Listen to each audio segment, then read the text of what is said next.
Welcome to Life After Philosophy, where I interview former students about philosophy's effect on their lives. I'm Christopher Anadale.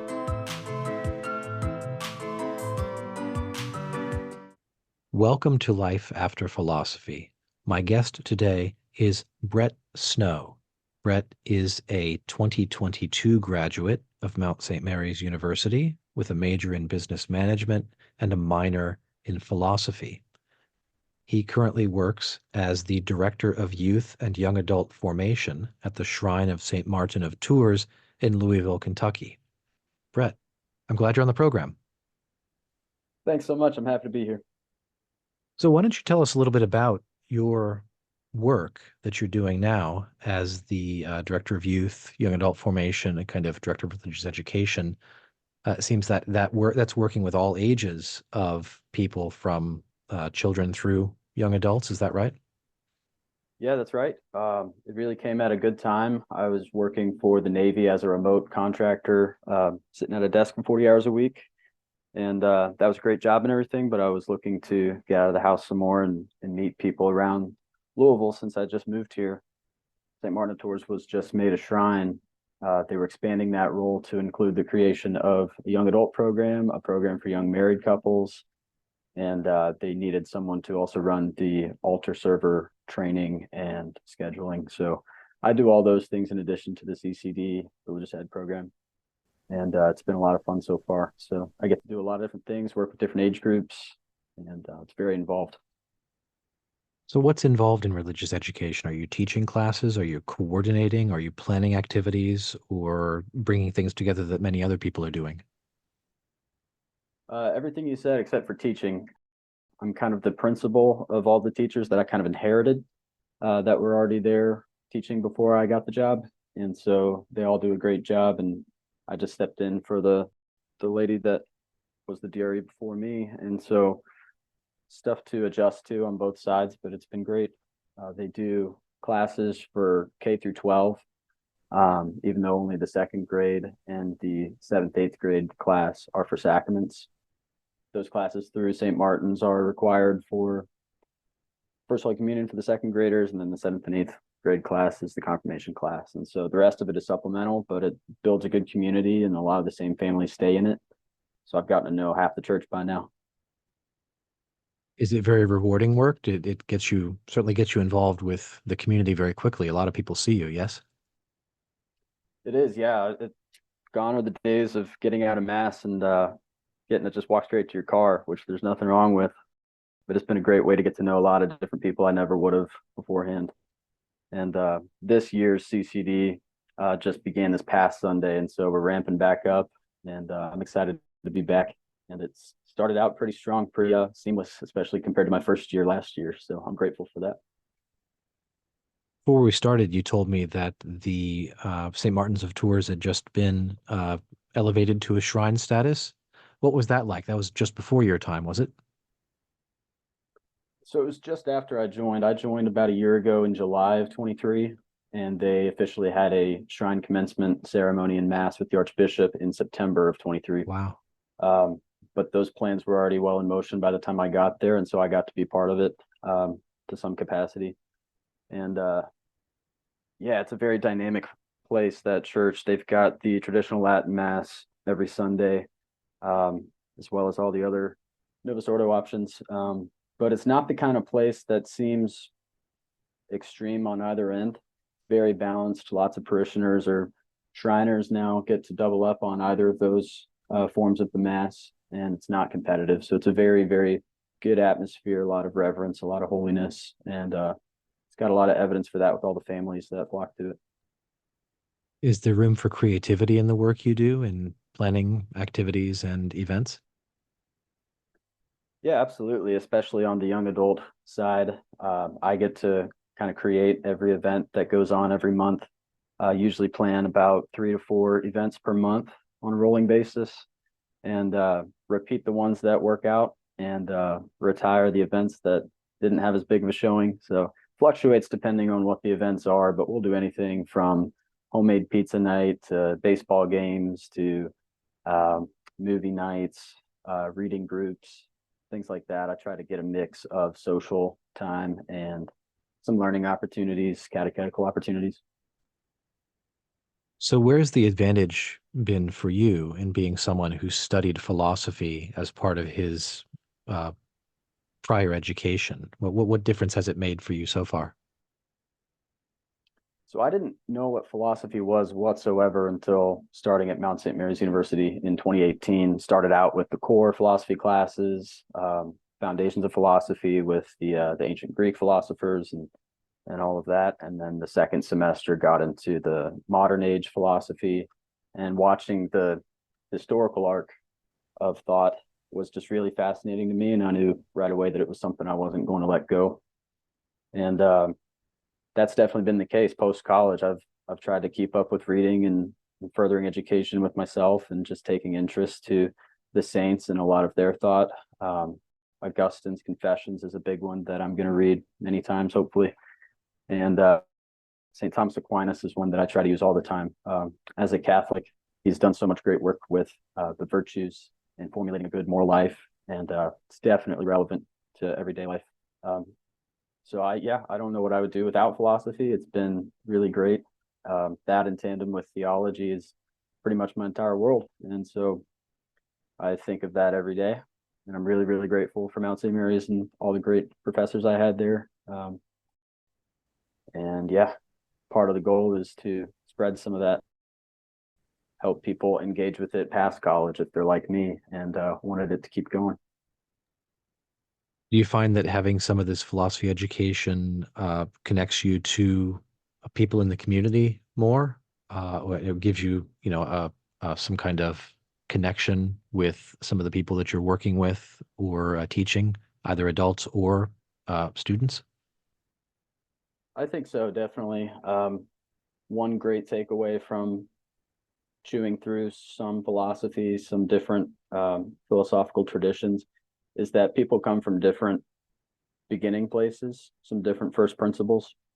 And luckily, as a Catholic, working with a lot of other Catholics, our starting points are very similar.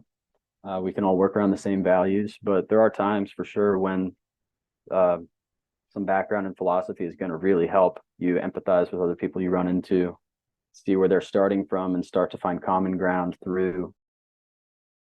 Do you think there's a hunger out there for philosophy, if not kind of formal study of philosophy, at least going over some of the conclusions, insights, and methods that philosophy can give?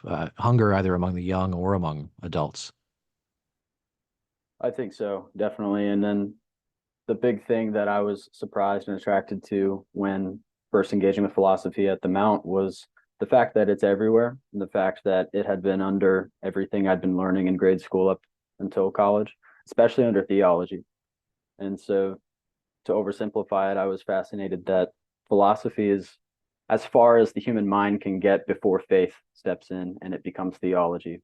But they're separate and distinct things, but the overlap is just great. And so, as someone who's always trying to practice the Catholic faith best I can, philosophy entering the story kind of really exploded that door of how much I could engage and push myself to learn more, grow in faith in tandem with that, but also just put in the work and try to learn more about how to engage and have dialogue and talk about it with other people. And I find it exciting. And so, with the young adults, especially, and even throughout the CCD, I've found that that really pops up, and people's questions all come from somewhere, and a lot of people are looking for the same truth. And so, someone like St. Thomas Aquinas has been a great, great help, and being able to refer people to him and to the Summa has been a go-to for me. Is there a particular place that philosophy conversations or questions have in faith formation? Because many people might think of faith as being something that's formed independently or separately from the mind, that you don't have to be very scholarly to be very holy. How do you see that fitting together in the work that you do? Well, that's definitely true. You don't have to be an academic to be holy, and you might even have an advantage if you put more of your energy into just living a faithful life and following the teachings of the church, going to mass and keeping close to the sacraments. I think where there's an advantage to engaging with philosophy is that connectedness that I said. People have a lot of the same questions. People start out with some different first principles, and to find that common ground, we live in time, we live in a practical world. To find common ground and to get to the same place, we need to articulate those thoughts. We need to articulate what we're thinking and how we're getting to that final truth. And so it can only help. It's not supposed to overcomplicate things that already are working for us. Do you think some of the students in your program are getting sort of philosophy education on the side in addition to what else they're getting about the faith and the sacraments and the spiritual life? Yeah. Surprisingly to some, Louisville is a very Catholic area. There's a really great network of Catholic schools.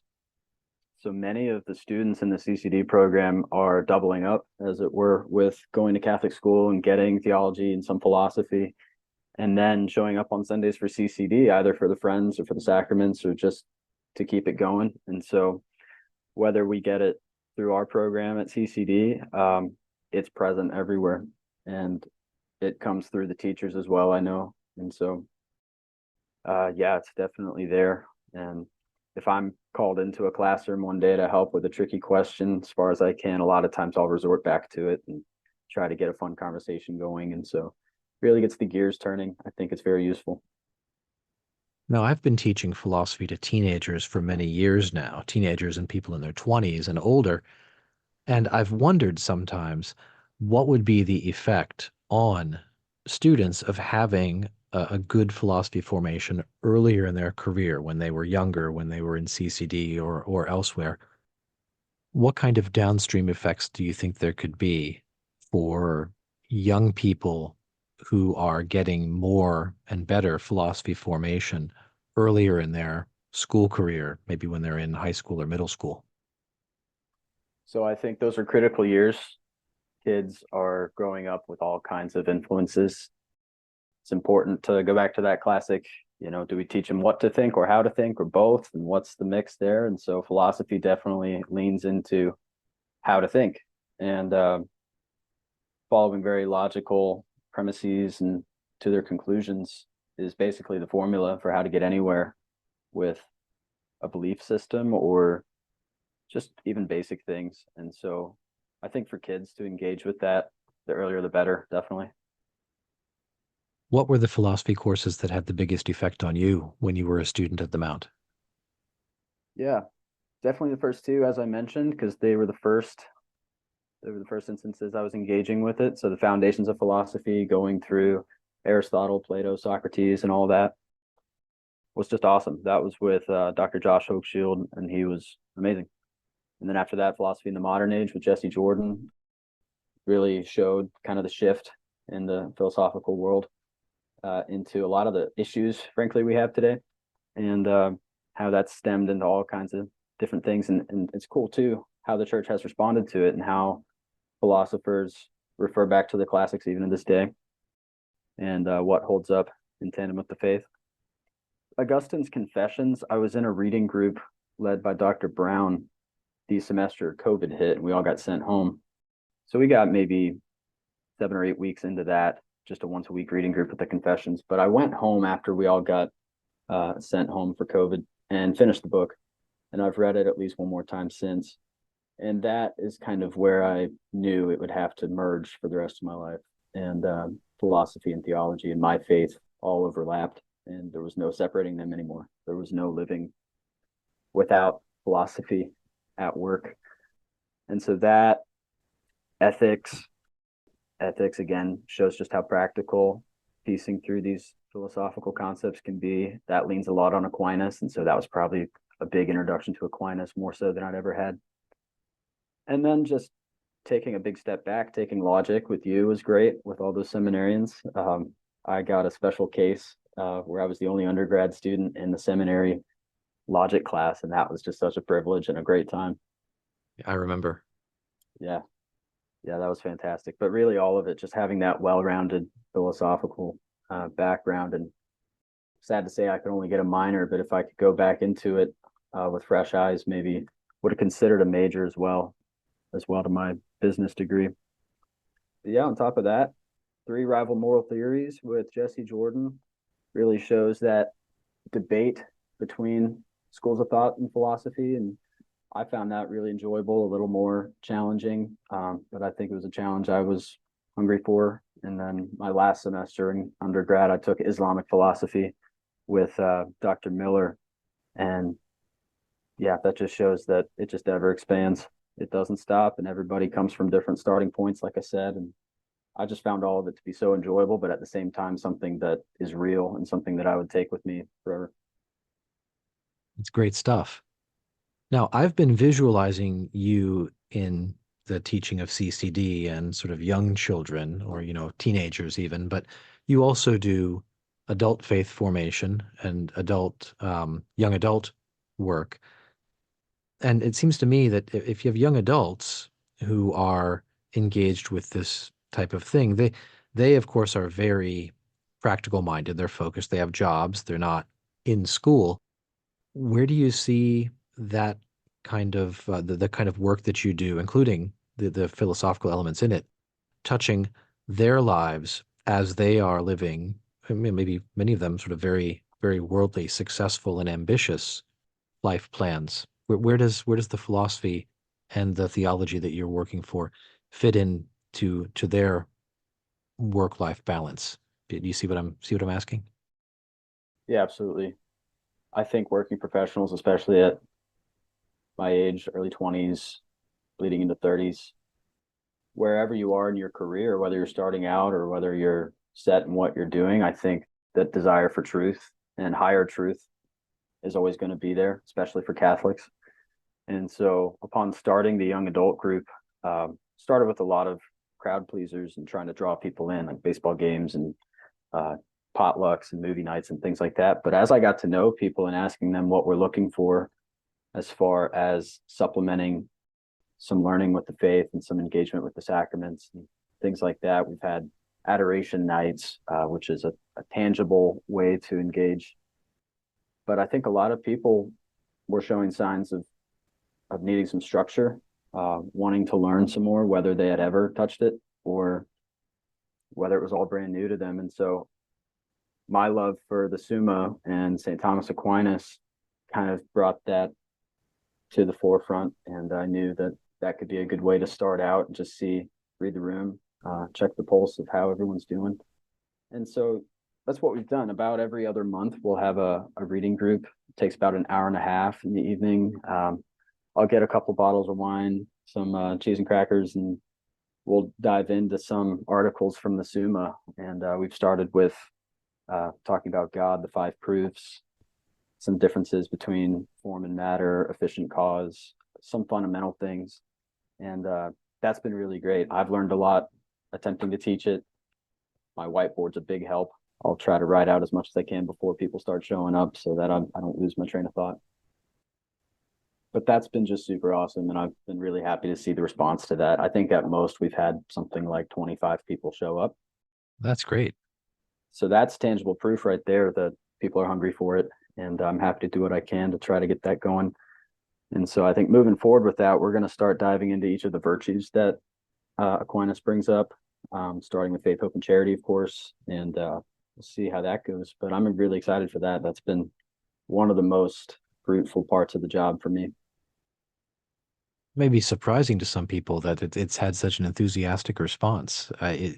Aquinas isn't the kind of thing you have to really try hard to hook people on. People will sort of show up for it, expecting something that they know will be valuable. Yeah, I think there's a mix. I've tried different things, whether it's sending out the reading ahead of time and hoping people read it. But I think ultimately, most of the time people show up and they're like, okay, what are we doing today? And they're excited to go. And so if they walk away with one new concept to chew on, then I've done my job. And it comes back even at other events. Yeah, people come back with more questions, and it's something of me. I go back and try to read up on what Aquinas says about it. And so again, I kind of battled that whole imposter syndrome idea of what am I doing trying to teach this. And so I don't ever really call it teaching it. I just try to lead it and guide our discussion towards the goal, whatever the topic may be. But it's kind of called me into more action, more accountability for learning and rigor and actually knowing my stuff. And so that's been great for me.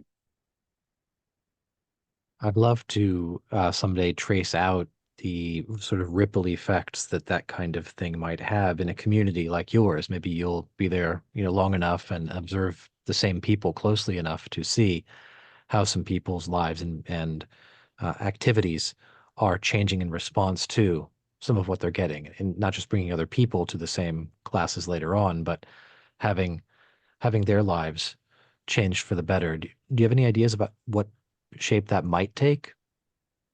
Practically, no, I don't. Whether it's someone going home and picking up a book they wouldn't have otherwise, I'm grateful for that effect. Whether it's just setting a new first principle, like I keep mentioning, if someone had never thought of thinking of their faith that way, and now they're thinking of it through the lens of, what God actually is and what all that entails, then I'm grateful for that. But ultimately, I'm not trying to measure any kind of effect. I'm there to serve the people who show up, and then leave the rest to God's grace. And that's supposed to be invisible. And so I wish everyone the best that dives into philosophy and engages with it. Yeah, that's great. Well, I suppose you said you're also starting the study of the virtues, so perhaps people having a vocabulary for thinking and speaking about the virtues and hopefully growing in virtue in response to some of the things that they learned or that they already knew but hadn't quite realized what to call it and how to cultivate it. That's great. That's wonderful work. Yeah. With the virtues, the hope is to really give some practical application to some concepts that people have probably heard 100 times, and just actually walk through definitions of these things and how to employ them in your life. And the really neat thing to me about Aquinas's work is how applicable it is and how timeless it is in any age. And so he'll use examples such as the thief on the execution block or something, which to our imagination doesn't seem realistic anymore. But the fundamental truth is still there.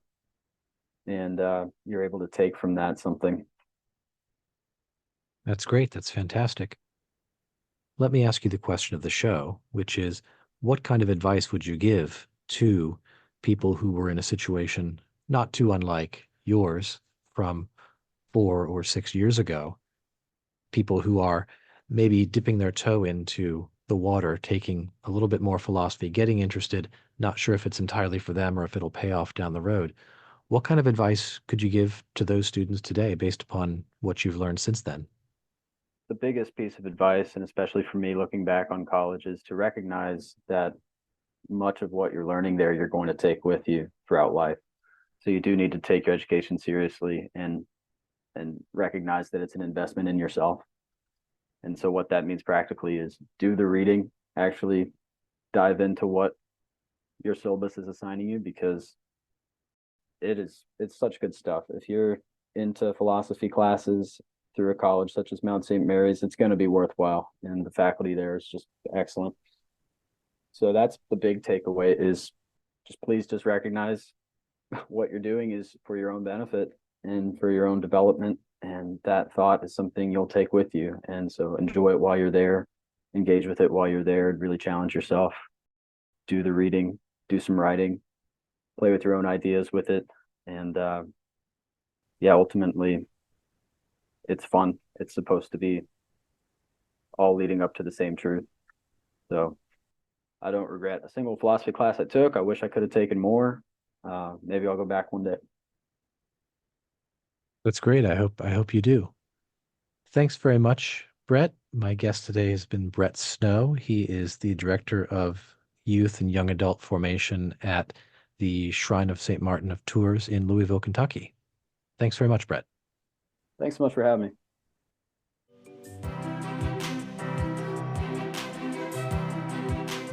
Thank you for listening to Life After Philosophy.